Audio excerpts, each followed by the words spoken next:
Dalam debat ketiga Pilpres 2024 Minggu 7 Januari 2024 kemarin, calon Presiden Anies Baswedan membandingkan kesejahteraan para prajurit TNI dengan menterinya yang jauh berbeda. Anies menyebut di saat setengah dari jumlah prajurit TNI tak memiliki rumah, Prabowo Subianto selaku Menteri Pertahanan justru memiliki lahan mencapai 340.000 hektar. Sontak hal itu jadi pembahasan hangat publik, sekaligus pendukung para masing-masing kandidat. Usai disinggung soal lahan, Prabowo Subianto melayangkan cibiran balik ke Anies.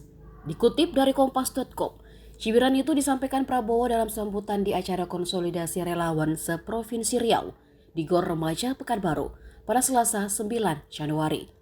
Ia menjelaskan jika lahan tersebut adalah milik negara yang dia sewa dan statusnya hak guna usaha.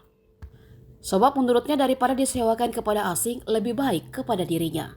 Calon presiden nomor urut 2 itu pun mempertanyakan jika Anies itu pintar atau goblok.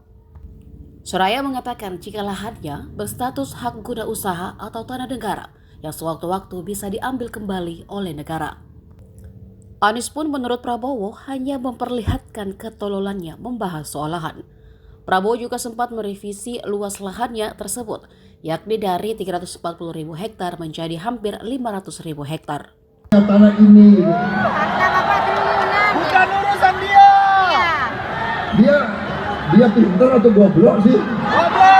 Download Tribun X sekarang, menghadirkan lokal menjadi Indonesia.